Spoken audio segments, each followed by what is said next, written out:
Okay, welcome everyone to the Kubeflow Pipelines Community Meeting. Today's date is May 7th, 2025. This meeting is governed by the CNCF Code of Conduct. The meeting is recorded and will be uploaded to the Kubeflow YouTube account after the call has ended.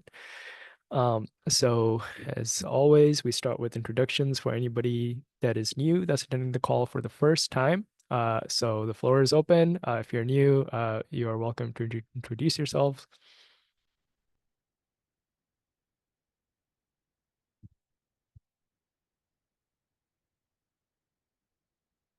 All right. So let's move on.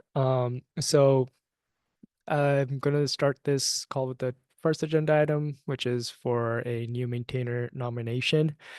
Um, it is for Alex Perlman, aka Thorpe on GitHub. I don't know how you're supposed to pronounce the GitHub handle.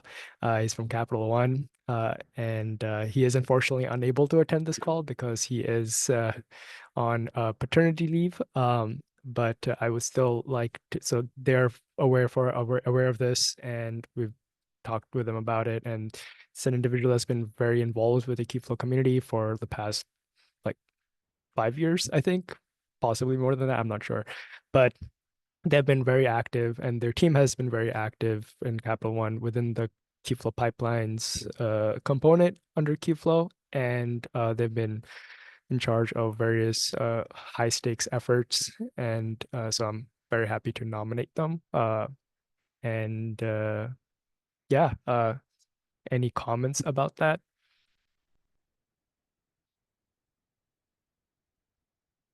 All right, cool. See that Chen also has a +1 there. Great. So I'll put in a PR later today for adding them onto the owner's file. And I don't know, I think access to the repository, right? And then we can also talk about giving them access to like, maybe we should have like a doc on exactly what it is that we need to share. It's going to probably be the PyPy credentials as well, similar to how it was done for me. I think those are the only things that come to my mind. But yeah, well, at least we can start with the owner's file and the repository for now. Great. Um, he also had a point here. So since Alex is not here, I think he added this last time, we can punt this so that he can raise it next time. It is about centralizing the driver, or at least interest around it, probably planting some seeds, but we'll talk about that when they're here to discuss it. It's possible that we like me, myself, or somebody from my team might also raise this before that. Alex will be back in like 2 months. From his paternity leave. So, Matt, you have the next point. Yeah, just wanted to get attention on the design or the KEP that I proposed to add pipeline run workspaces. Essentially, it's the idea of abstracting PVCs for the duration of a pipeline run so that you can import artifacts directly to the PVC or use the PVC as like a scratch space during the pipeline run. So there's some various improvements in there as well. So if you haven't taken a look yet, please do. I'd love to get some feedback. We literally had somebody asking about this today in Slack too, almost like verbatim to what this is. So, I really like this proposal a lot. I already know of it, but like I need to also look at the specific KEP itself and provide feedback probably. So I'm going to take a look too. Yes, please take a I, look at this. Mhm. I will add that Julius had mentioned that there was a V1 concept of having artifact passing be through a PVC. And so anyone who has experience with that V1 feature, if they could comment as well of like if the design that I'm proposing like meets those needs, that would be helpful too. So I wasn't aware of that feature before I wrote the doc.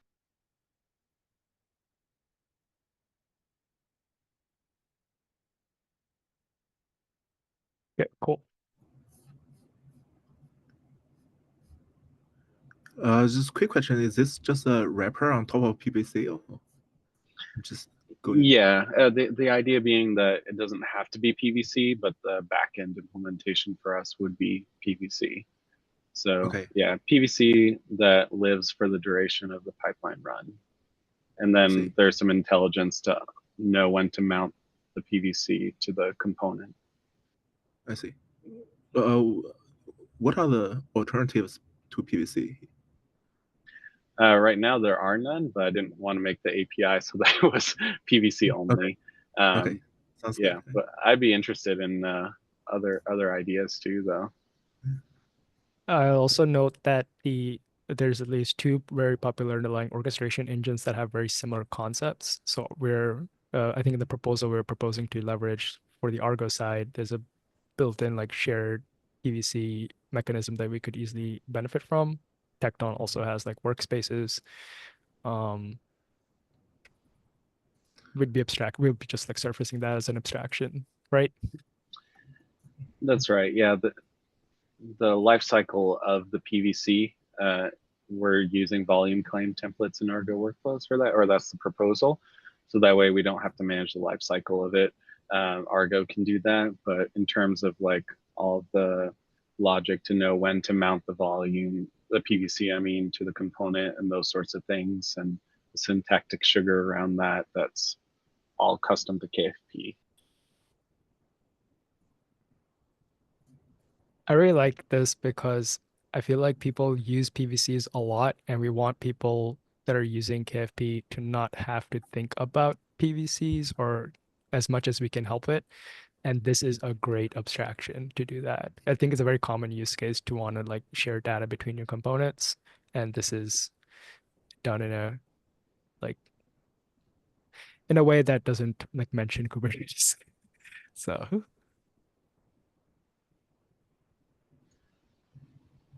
Cool. Yeah, thanks. Yeah, I would appreciate anyone that has time to take a look. all right. Jen, I'm so glad you're here. What do we do about this? I think overall, yeah, I'm also in favor of this proposal. I'll take a look. Well, I was going to talk about the next point. Oh, The sorry. The pipeline the server package. yeah, the one. So Yes. Alexa hasn't responded to me on LinkedIn. Yeah, it's the KP server API, the name. Oh, sorry, did I write? Yeah. Yeah. KFP server API. So that's mostly to serve as like client library use cases, right? Or Yeah, it's basically the CRUD operation for. yeah. It sounds pretty safe, right? Then if we're renaming the package to something else, we can make an Yes, announcement. I think so. Okay, so shall we just create a new package and Yeah, yeah, I haven't I'll make got response. Right. okay. I feel like to mitigate the risk, we should be prepared for the worst. I I think let's just go ahead with it. Like it's been I think a month now, right? Um, Mhm. is there any like we can create a new is there a strong opinion on wording? I can propose something, or Jen, you can propose something, and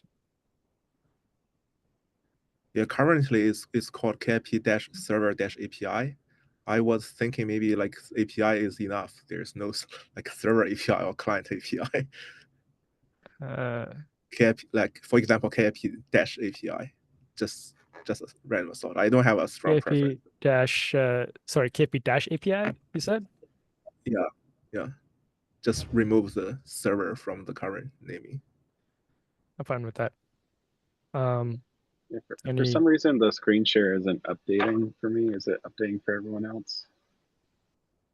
Yeah, for me too. Yes, the same. okay, hate so I hate it. Hold on, let me do it again.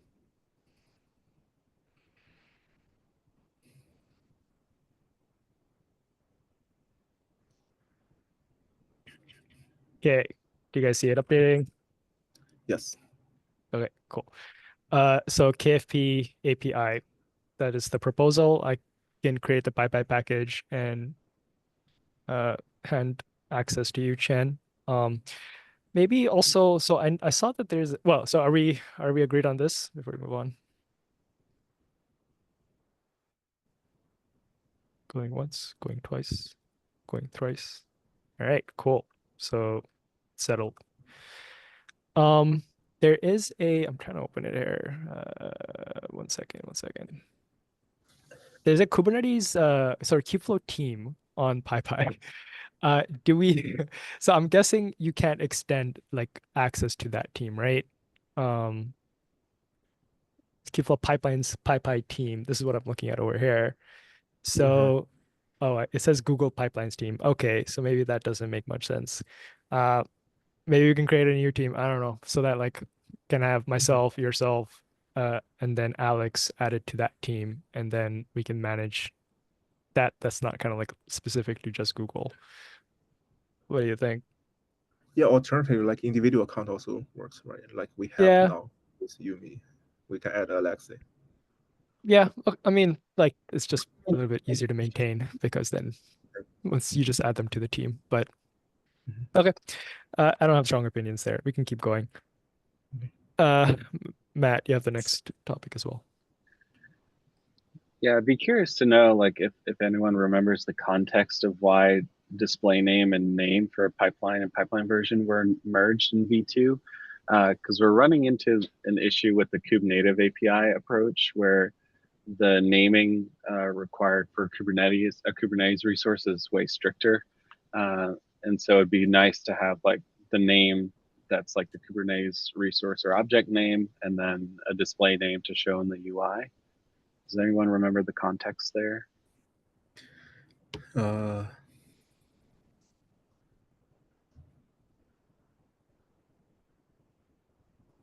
Yeah, I don't recall exactly, but I was probably involved in this changes. I think I guess I need to go back and look at those histories to tell. Can we raise the question to you? And so I guess we can maybe tag you here, Chen, Sure. and then you can do a follow-up. Yeah. Follow up on this. Because I'm thinking the Kubernetes API mode for pipelines and pipeline versions, it'd be nice to have an annotation with the display name or a spec field with the display name to show that in the UI. Okay. Because like the migration right now, like we're writing a script to allow people to migrate to Kubernetes API from the database storage for pipelines and pipeline versions, and it's quite messy because we're having to like rename the names to be Kubernetes compliant names. So it'd be nice to retain that display name. Yeah, I think usually when we design API, we have a resource name and a display name. Display name can be just any Unicode character, while the resource name follows those naming standard. Yeah, it seemed like that was the case in V1, but then V2, I've noticed that display name and name from the V1 API just map to name now, and there's only one field stored in the database of name. Display name isn't stored anymore, so I was wondering if we should reintroduce that. That's all. Yeah, I think that sounds good to me on top of my head. It's possible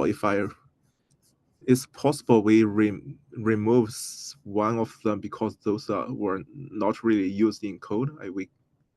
That's my vague memory on this one. Maybe you guys decided that like the ID wasn't enough of a unique identifier and Yeah, you're maybe playing we thought in code yeah. we never really use one of them, so we just remove them. But I think no concern adding them back. Yeah.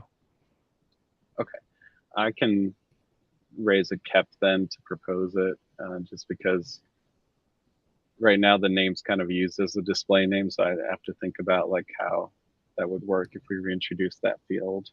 But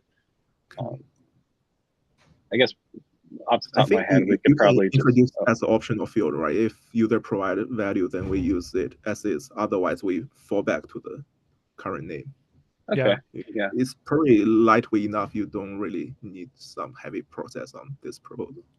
okay, sounds good. Yeah, I'll think about it, and if the code change seems pretty light and low risk, I'll propose a PR. Sounds good. Okay, thank you. A PR, or I guess if it's more complicated than a KEP. So Yeah, I'll just say Matt to follow up. okay, sounds good. All right.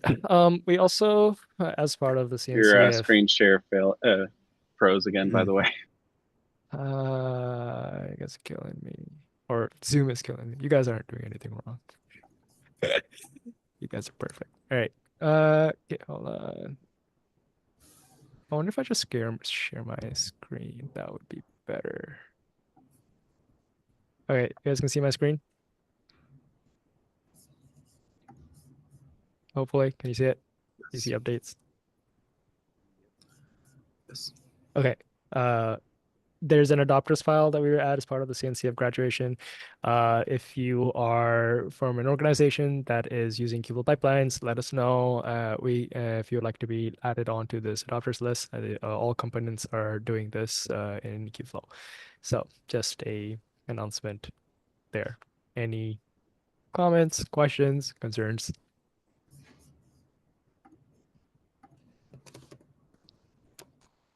Cool. All right. Actually, talk about the old release branches first. So I cleaned up a lot of the branches. There were like 1,000 branches.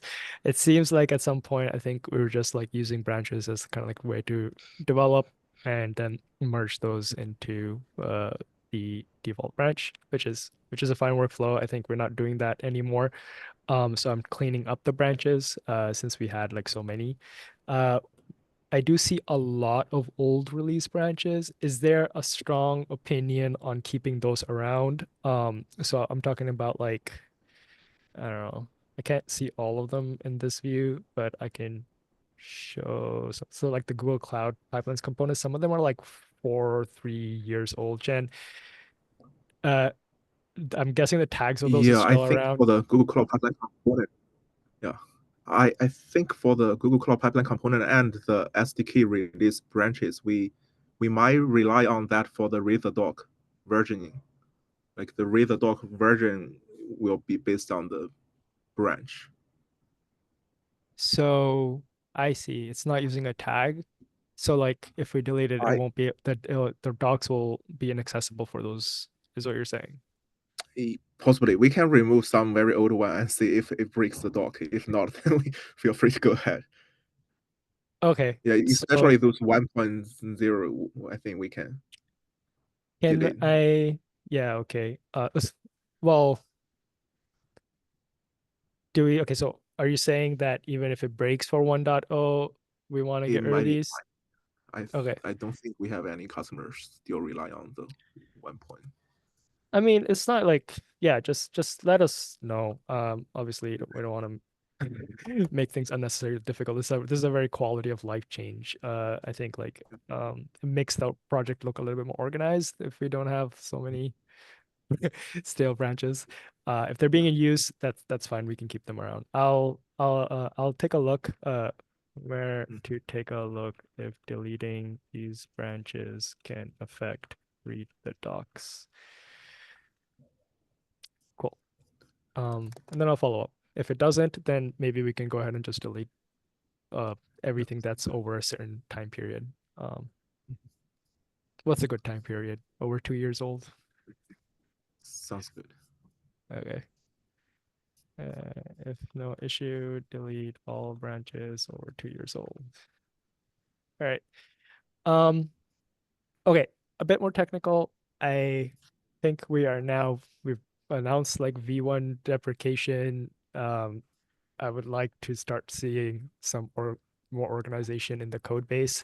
It comes at a cost, right? And what I'd like to see is my thinking is we just get rid of this V2 folder and just pull these up a tier. And the cost is we lose potent if you're moving it. I don't know if you lose the Git history on those files. Matt, maybe others you might be able to tell by the off the top of your head. If it doesn't, then it's a very low resistance change. I think we should do it. If it does, then I don't know how much how big of an issue is it?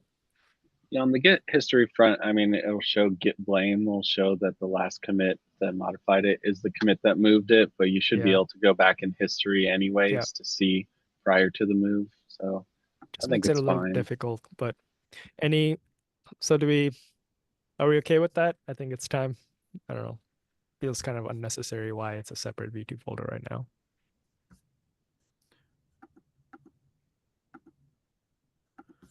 All right, I cool. guess I also don't really care that there's a V2 folder, but if it bothers you, that's fine. You can It leave it really up. bothers me. So I'm gonna get rid of it. Okay, great. It just implies that everything else is like somehow V1. Like, why is there a separate V2 folder? Especially if we're gonna be at some point removing V1, hopefully within a reasonable time frame. This just makes that a little bit easier to understand. Yeah. Question. So with this move, do you plan to clean up the current, like the V1 non-version folder? For example, like the cache here is not really used in V2. Yeah, we have to keep it around while we have V1, I think, right? So hopefully we're not going to be hitting any collisions. I don't think so. Okay. I mean, yeah, like it's cache utils. I don't know. Okay. Yeah. Is there a concern that like right now there's a clean like separation of what's V1 and Not really. Like persistent agent is used in both V1 and yeah, V2. CI yeah, server is both, and then cache is V1 only. Common, I don't exactly. really. Yeah. So. Cool. All right, cool. I'll do that. Mhm. I was saying I don't think it will be as clean as you're hoping. I'm looking at the code myself, but All right. If it isn't, then I won't do it. Not anytime soon.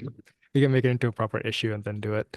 Um, while we are here, also want to rename this to a launcher. Right now, I think this is component, but I feel like we can have all this discussion in a PR though. So if there's any other like major refactors that folks are thinking of that are kind of in relation to this, feel free to raise it. Getting some organization would be nice. All right. That's all for the agenda items today. One more thing. So I've went ahead and cleaned up the project tracker a bit more to get a gauge, like a temperature on what we have in flight. Take a look at the in review. Matt, you have your hand raised for the last topic, or That's for our next topic. okay. Yeah, so take a look at the in review column if you are like we could always use help in reviewing PRs. We're spread pretty thin there. And folks are contributing changes. So getting some meaningful reviewers would be great. If your PR is waiting on review, it's not in this column, let me know. You can ping me directly and I'll add it so that we can kind of keep an eye on it. If you have something in progress, this is definitely not like reflective of the current state. There's a lot of stuff in progress that's not here. So I'll try to take a look. And if you feel like it should be on here, let me know so we can kind of have a holistic view of what the state of the project currently looks like. If you want something in the next release, let me know and I'll add it to the milestone. And if you're assuming that you can also volunteer some effort towards it. That's about it. Also, reviewing is a great way to become reviewer if you want like to become kind of a more direct contributor to the recognized contributor to the project. So that's it.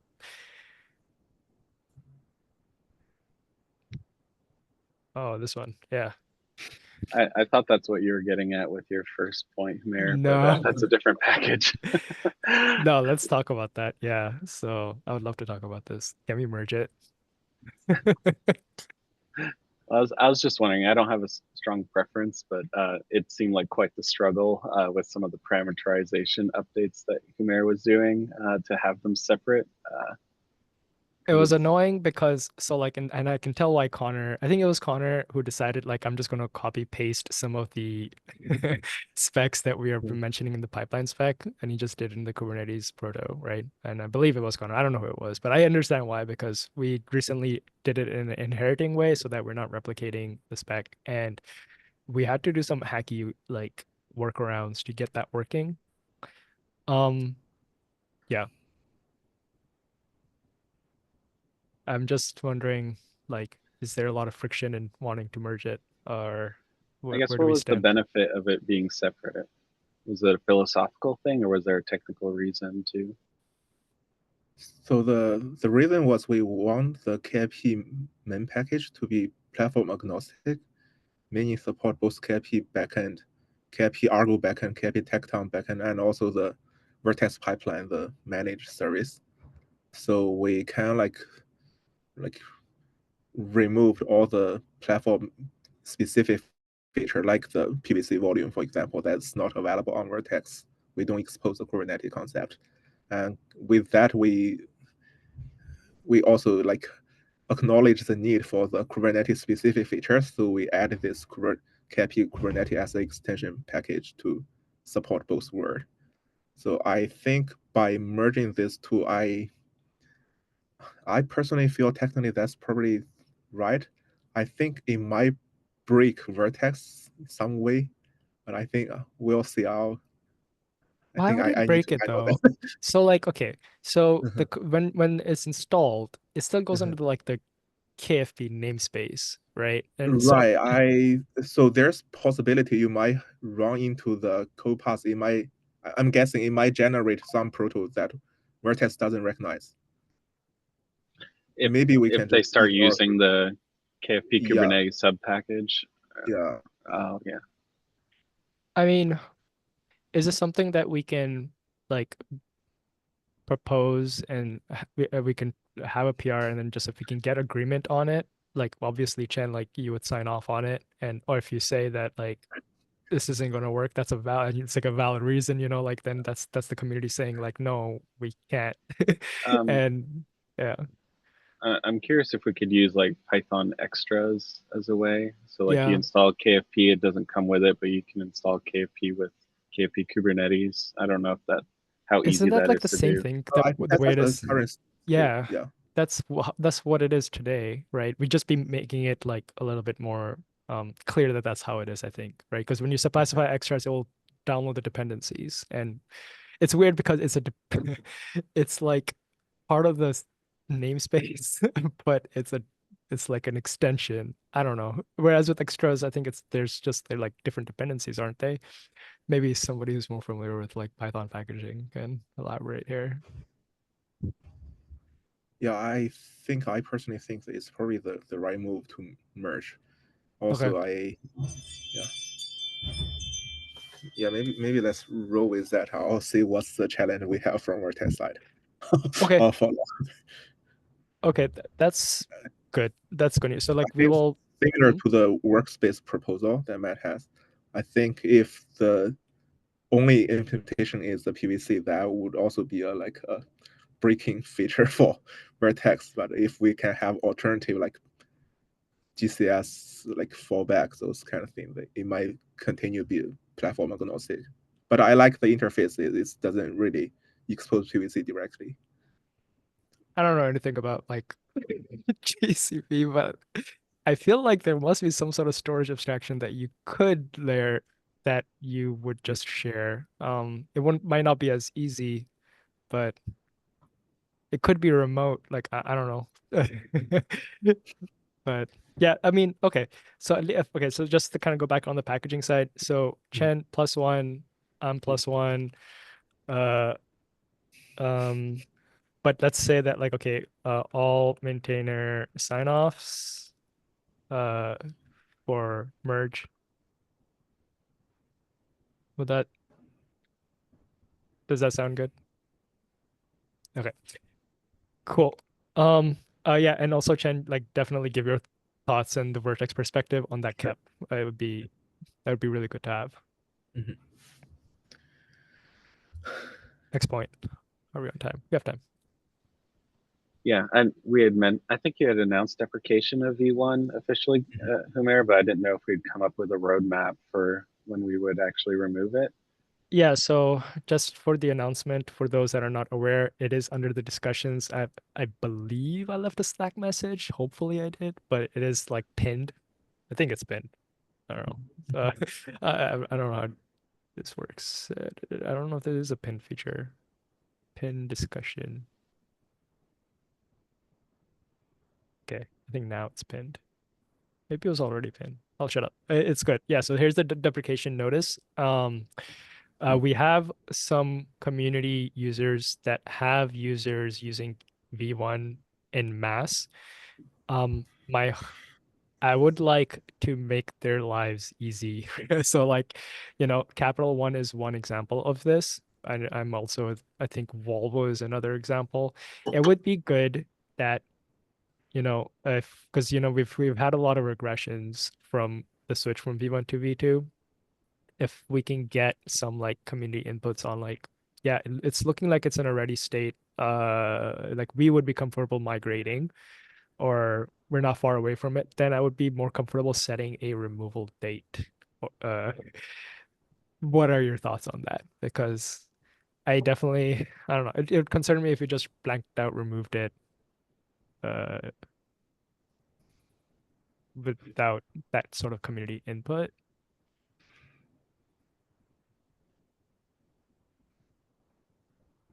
That's why I didn't set a date. So maybe we decide that like, yeah, 8 months sounds good. Is a sufficient heads up from the community. Then we can decide on, let's say, 8 months. I don't know.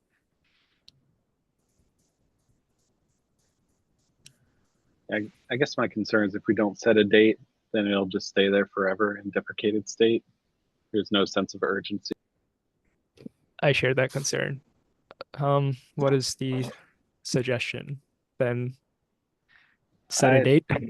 uh, maybe not a date, but like a specific release, and like do the math of roughly what the date would be. But So we're trying to do a release every quarter. Um, how about Q4, the last release before the holidays? We can remove V1, and then when everybody comes back from the holidays, they'll be like, "Where'd it go?" And and all right, update the version to KFP v3. update the version to KFU. Yeah, I'm not laughing. No, just all right.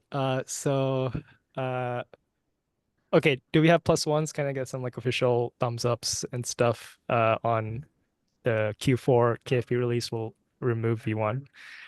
Okay. Kubeflow, KFP. I'll leave an announcement in the, I don't know. I think as a token of goodwill, though, we should still support the previous minor version for a little while longer. So I at least support Yeah. like the latest that only has V2, and then the one before that has both still. Yeah. Okay. I Like an like extended that. support for that. I really like that. Yeah. So KFP, so Kubeflow. So why am I saying Kubeflow? Q4 KFP release will remove or will sunset V1's support, uh, and furthermore, the last KFP release containing V1 capabilities will benefit from extended community support for some. Do we want to decide on a time here, or Maybe 6 months or something. 6 months? 6 months. Cool. Is that too long? So it's a promise of, so like maybe we can define what that's going to be. So I mean off the top of my head. So let's say if it was 6 months, this will include CVE CVE, fixes. yeah, Yeah. CVE fixes. So see, so And include severe patch, bugs maybe. yeah, severe bugs, maybe issues that help with migration. Yeah. Issues that help with migration. Okay. That sounds. I think Alex, you should probably tag Alex on this. Yes. He's definitely going to have opinions. There's companies out there that have a lot of V1 code. Yeah, that 100% agree, right? I think this is hopefully, if those companies are still in V1, I think this probably gets them, this will probably hopefully keep them happy, because this will keep a stable minor KFP release with the V1 capabilities, and it's like the jump point, I guess, from where they could go to like a just full-fledged V2 Because that would instance. be like over a year from now. So that Yeah. until they lose support for V1. Alex, do I have Alex on this? What's his email? I don't know his email. Okay, I'll tag him. I'll make a note about it. There. Where to tag Alex on this. I'll also try to get it more visibility. So I'll update the discussion. I'll put a Slack comment and maybe a Kubeflow community call announcement will be nice too. I'm wondering if there's a way we could put it in the SDK, like as a warning somewhere. The SDK, but the SDK is, I don't think the SDK is the right place for it. Can it still compile V1 pipelines, the SDK? No, it doesn't compile V1. And also the client, I believe, gives a warning. This has to be a V2 server. We can put a log message on like the API server. Where I don't know. I don't know why I don't like that, but thoughts. I'm just trying to think about like because some people don't, they're not on Slack or but they do regularly update like the code, and so Okay. I'll figure out. I'm just brainstorming too. I don't know if that's the right place, but if there's somewhere like in the SDK or some just other warnings that we can put up so people know it's coming. I mean, if you put it as a startup log message for the API server, then on an upgrade, it'll show up. It can be missed, but yeah, I don't think SDK is necessary. So currently, V2 SDK only compiles to V2. yeah. And the users like currently use V1 has to use a V1 SDK, which is pretty old. We can go back patch latest V1 SDK to add the warning. However, I think just from my experience, customer using the V1, they haven't migrated since V2 releases. Usually they have some kind of wrapper on top of our SDK. And they get used to their own workflow. So even if we add a warning in SDK, it might get like suppressed by their wrapper. I don't think that's super helpful. Also, I think the dropping V1 is not I'm not that concerned because like the deployment update is always people do this like manually, right? I think it's not like managed service we update and they got the update automatically. They always need to. Yeah, we can provide a documentation note like for this release saying and I can put a note in the release notes like, hey, I feel like that's the right place, right? Just in the release notes. I think that's yeah, let's do that.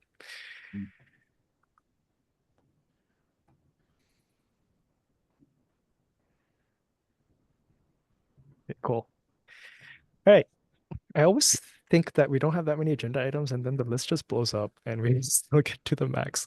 We're 1 minute over. So thanks everyone. Please take a look at that cap and yeah, thanks for attending.